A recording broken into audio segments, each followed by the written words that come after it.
Meu nome é Fabiola Sucasas Negrão Covas, eu sou promotora de justiça do Ministério Público de São Paulo, coordenadora do Núcleo de Gênero, e vim aqui falar com vocês sobre a prevenção da violência doméstica e familiar contra a mulher e o papel das unidades básicas de saúde. Ou seja, vamos falar de saúde, vamos falar dos impactos da violência contra a mulher na saúde da mulher, vamos falar do papel, qual é o papel da saúde e também da prevenção. E eu queria que vocês prestassem atenção nessas 3 histórias para a gente começar a nossa aula. Primeira história foi uma experiência, do meu trabalho, na promotoria de violência doméstica e familiar contra a mulher. A história da Ana, 30 anos, com 2 filhos pequenos. O ex-companheiro chegou na casa da Ana, um sobrado na periferia da cidade, de arma em punho, e gritando para a Ana, chamando a Ana de vagabunda, de vários nomes, mandou que ela subisse no quarto. As crianças já estavam aos prantos e a Ana falou: "Calma, crianças, calma, e se escondam atrás do armário". O ex-companheiro da Ana fez com que a Ana subisse até o seu quarto e se jogasse da janela. A Ana caiu, né, a uma altura de 8 metros. O companheiro foi até lá com a arma, não atirou e disse para ela: "Da próxima vez eu vou te matar". Esse caso eu encontrei no meio da audiência, 2 anos depois dos fatos. A Ana nunca tinha sido, orientada sobre qual providência jurídica a ser adotada, aquele agressor nunca tinha sido preso em flagrante ou preso preventivamente, e tampouco havia sido concedida qualquer medida protetiva àquela mulher. Espasmem, prestem atenção nisso. A Ana estava completamente, desconfiada do sistema de justiça, não acreditava no sistema de justiça e mais, depois de 2 anos, aquele agressor ainda ia na casa dela, pegava as crianças e não tinha hora para devolver. Mas eu queria contar outra história também, a história da Joana, 65 anos, um filho adulto, usuário de crack. A Joana era pessoa com deficiência, usava cadeira de rodas. O filho, um dia foi questionar para a mãe onde estava o aparelho de DVD. A mãe disse que não sabia, o filho começou a ficar violento e agressivo e espancou a mãe. Atirou a mãe ao chão e ainda continuou prosseguindo com a violência, chutando o corpo da mãe. Depois pegou R$ 20 e saiu para comprar droga. Essa a história da Joana, a mãe, uma senhora idosa, que não queria que o filho fosse preso. Ela apenas queria que o filho fosse internado numa clínica especialista para tratar pessoas usuárias de substâncias entorpecentes. Outro caso de Mariana, 9 anos. Mariana é uma menina que aos 9 anos, na verdade, eu falei 9 anos porque foi a partir dos 9 anos que os fatos começaram a acontecer.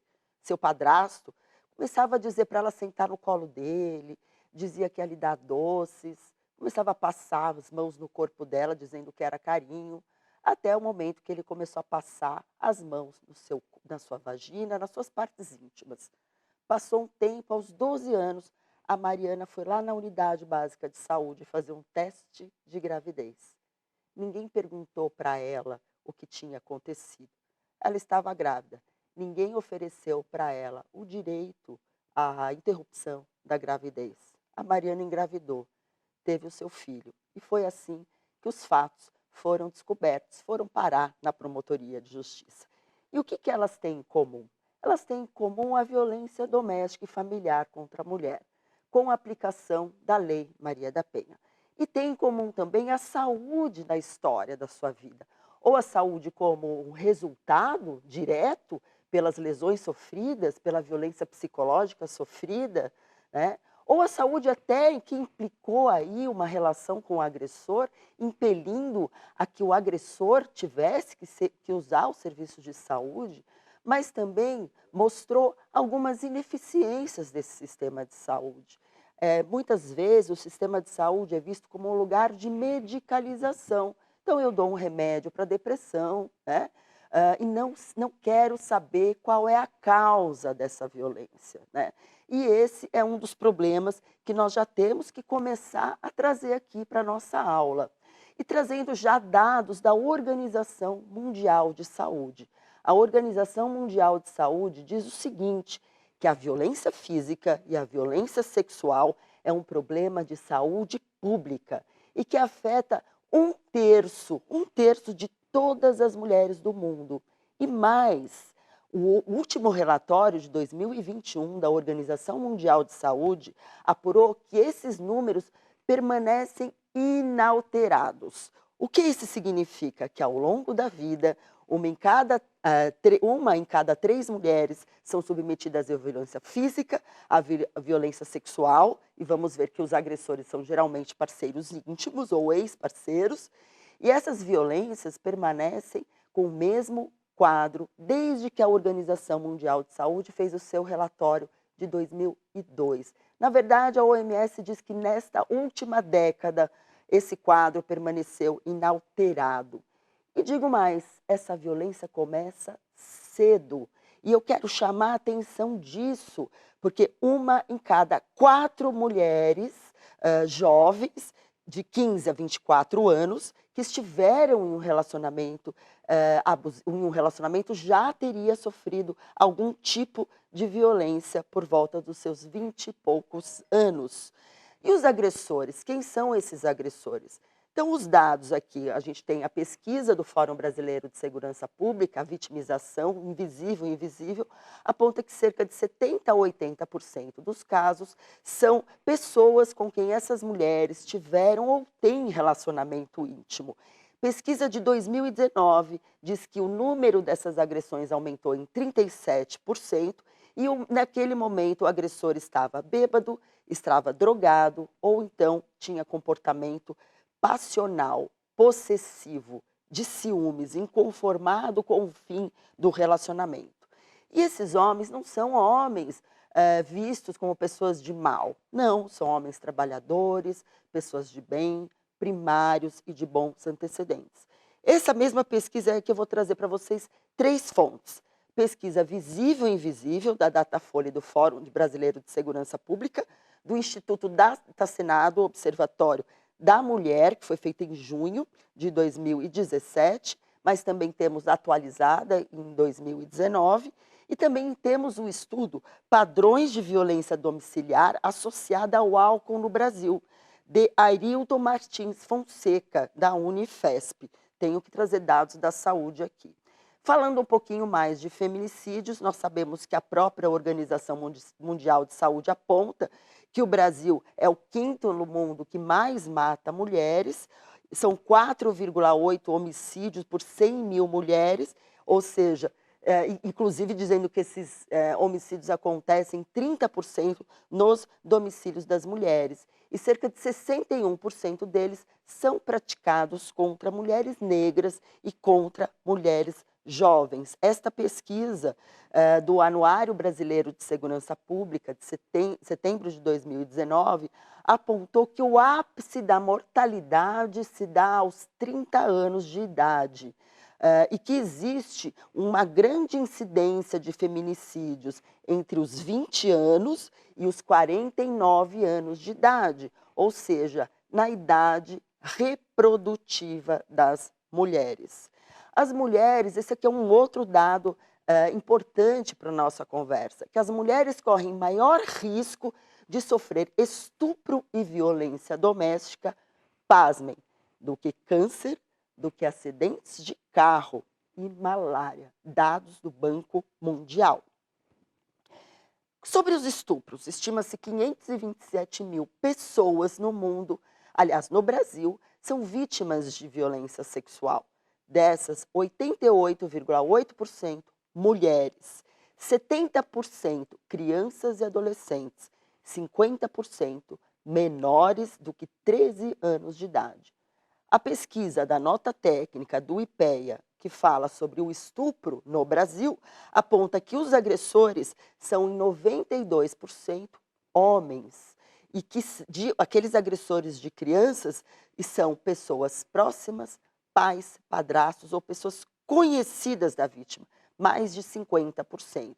Isso significa que nós não estamos falando de um bandido da esquina, de um monstro, né, escondido atrás do muro num bairro vazio, mas estamos falando de pessoas que convivem com essas crianças. Nós temos também um outro tipo de violência que se chama violência testemunhal, que também afeta a saúde das crianças, que são aquelas crianças expostas à situação de violência. E é provado que a exposição à situação de violência gera o que nós chamamos de transgeracionalização da violência. É o comportamento aprendido e reiterado na fase adulta. A violência doméstica, a partir desses 3 exemplos que eu dei, mostra que ela não acontece somente na relação conjugal. Isso é muito importante quando nós estamos aqui falando sobre o papel da saúde, né? Nós precisamos reconhecer que nós não estamos apenas lidando com aquela violência que acontece num relacionamento abusivo de marido e mulher, de companheiro e ex-companheiro. Existem outras relações que são permeadas por ciclos de violência, mas que se operam de forma diferenciada e que aquela retratação, aquela fase da lua de mel, se opera de forma diferente. Quando nós vamos falar das mulheres idosas, por exemplo, essas que são vítimas da violência por parte de seus filhos, a retratação ela é muito mais comum, muito mais reincidente, porque essas mães sequer querem registrar os fatos numa delegacia, ou mesmo porque elas não acreditam que a punição seja o caminho, mas sim um possível atendimento médico. Quando nós falamos de meninas vítimas de violência sexual, a revelação da violência ela acontece de forma tardia. E quando ela se dá num ápice de uma situação de violência, em que geralmente tem uma consequência, como a gravidez, ou uma consequência mais traumática. Por isso que a Lei Maria da Penha, quando define o que é violência contra a mulher, ela já traz uma palavrinha que mostra que quando falamos de violência doméstica familiar contra a mulher, estamos falando de uma questão de saúde pública. E eu vou explicar por quê. Porque diz o seguinte, o artigo 5º da Lei Maria da Penha, que configura a violência doméstica familiar contra a mulher, qualquer ação ou omissão baseada no gênero, e depois a gente pode falar isso, nós teremos uma aula para falar sobre isso, mas que lhe cause morte, que lhe cause lesão, que lhe cause sofrimento físico, sexual ou psicológico e dano moral ou patrimonial. Vejam, eu falei de uma forma rapidinha de propósito. Prestem atenção, eu falei a palavra sofrimento. Esta palavra está na definição da Lei Maria da Penha. E vocês sabiam que 35% das queixas que levam as mulheres a buscar algum serviço de saúde estão relacionadas a algum tipo de violência? Lá no relatório mundial sobre violência e saúde, realizado por 160 experts do mundo todo, apurou que uma das mais comuns formas de violência praticada contra as mulheres é a praticada por um parceiro íntimo, mas que se opera diferentemente na realidade dos homens. Ou seja, os homens são mais frequentemente atacados por desconhecidos do que pessoas nas suas relações. Isso foi um fato anunciado pela própria Organização Mundial de Saúde, reconhecendo a necessidade de uma abordagem diferenciada para as mulheres no sistema de saúde quando se trata do reconhecimento de uma violência doméstica e familiar contra a mulher. Até porque são as mulheres as mais usuárias dos serviços de saúde. E nós sabemos que as consequências da violência para as mulheres, elas não acontecem apenas quando aquela violência é praticada, ou quando existe uma violência física e daquela violência física decorre alguma lesão. Ela também pode apresentar uma consequência de médio e longo prazo. Quando eu falei para vocês do primeiro caso da Ana, que foi obrigada a ser atirada da janela, a Ana passou por mais de 20 cirurgias. 20 cirurgias, porque ela teve muitos traumas físicos e além de um atendimento psicológico contínuo, que até aquele dia da audiência ela não passava, porque ela não foi atendida, mas foi detectada a necessidade de haver um atendimento emergencial para que ela voltasse a ter um brilho nos olhos. E quais são essas consequências? Nós temos aqui dados da própria Organização Mundial de Saúde e das Nações Unidas. Primeiro, danos e feridas por violência física e sexual. Morte, o feminicídio ou o suicídio é uma consequência. Problemas físicos de médio e longo prazo, dores de cabeça, dores lombares, dores abdominais, problemas gastrointestinais, problemas de locomoção, mobilidade. A Maria da Penha ficou paraplégica em razão da violência.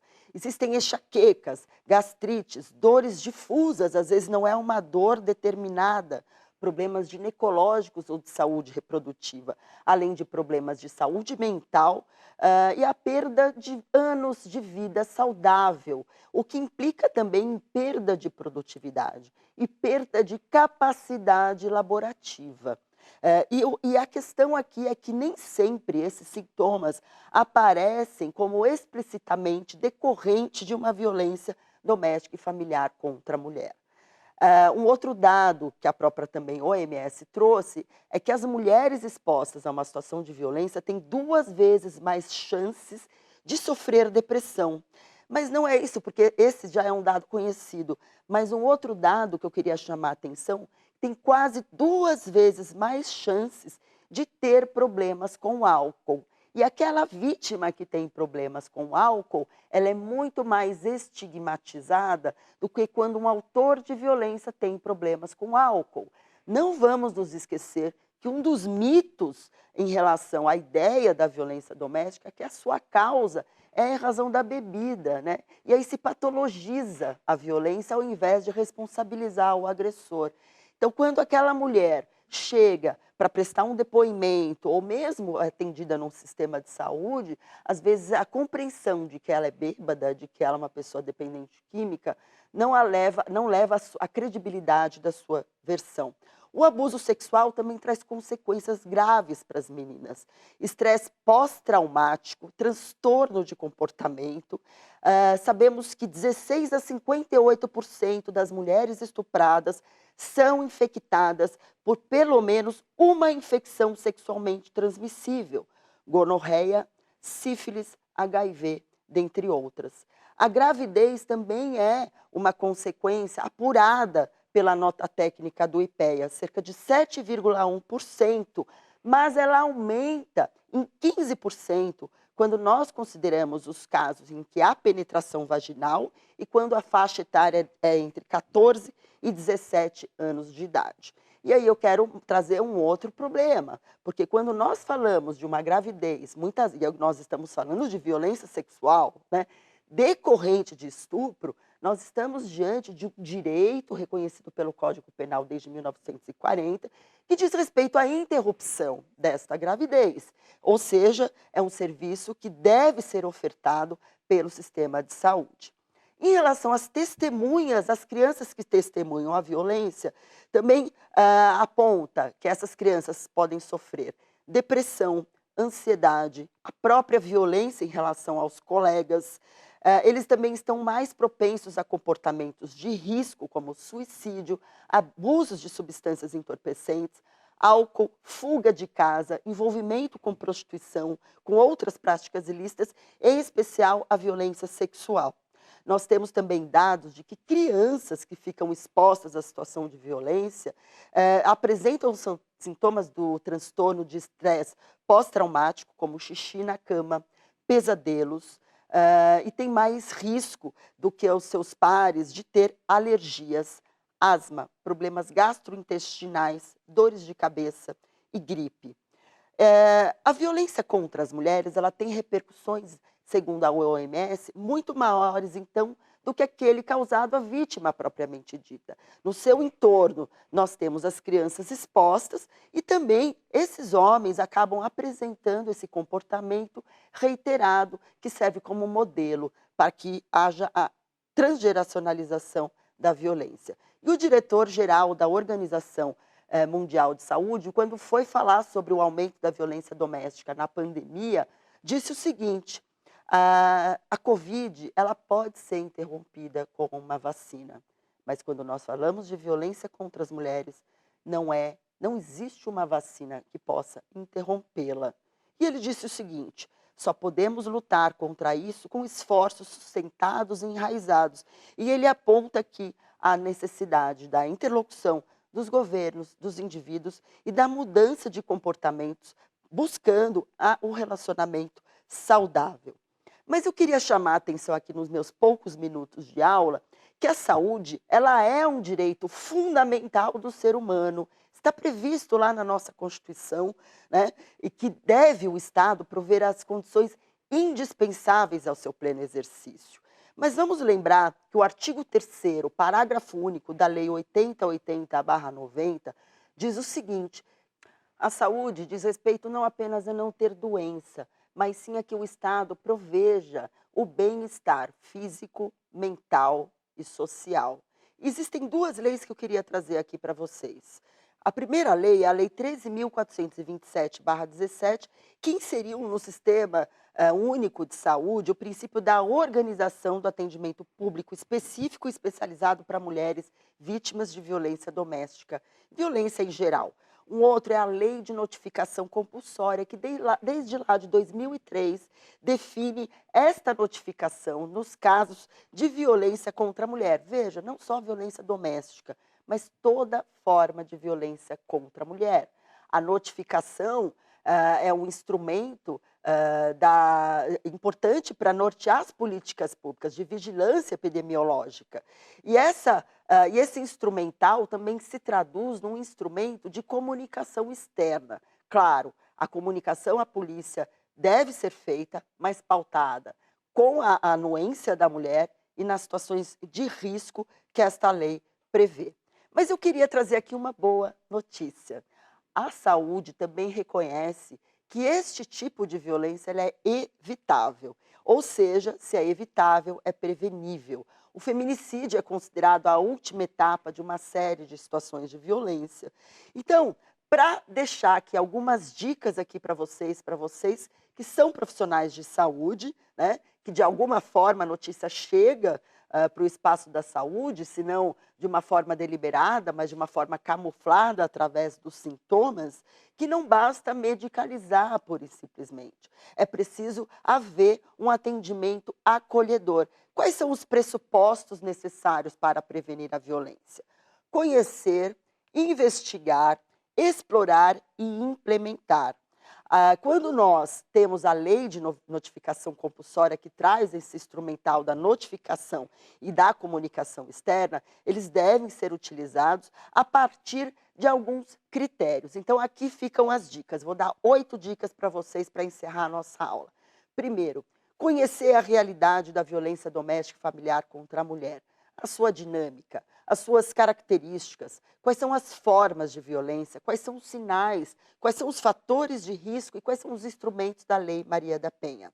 Segundo, acolher e colocar-se como uma profissional, como um profissional pode contribuir no enfrentamento. Você não pode pré-julgar qualquer relato daquela vítima, daquela mulher que busca o atendimento em saúde. Sempre que possível, falar sobre o assunto, se mostrar disposto e aberto ao diálogo, mas mostrar que esse diálogo ele é sigiloso. O sigilo é fundamental para a manutenção do vínculo entre o profissional e a paciente. Um outro é respeitar a vontade da mulher. A autonomia da mulher, muitas vezes, ela não quer denunciar, mas ela pode receber um atendimento respeitoso na rede. Um outro ponto é ajudar na construção de estratégias com a rede. Às vezes aquela mulher está em risco e ela precisa de um sistema de proteção para evitar o feminicídio. Um outro é se utilizar da notificação, mas se utilizar da comunicação externa nos casos de risco. Nós aqui falamos um pouco da saúde, falamos um pouco do enfrentamento à violência contra a mulher nesse espaço e te vejo na próxima aula. Até breve.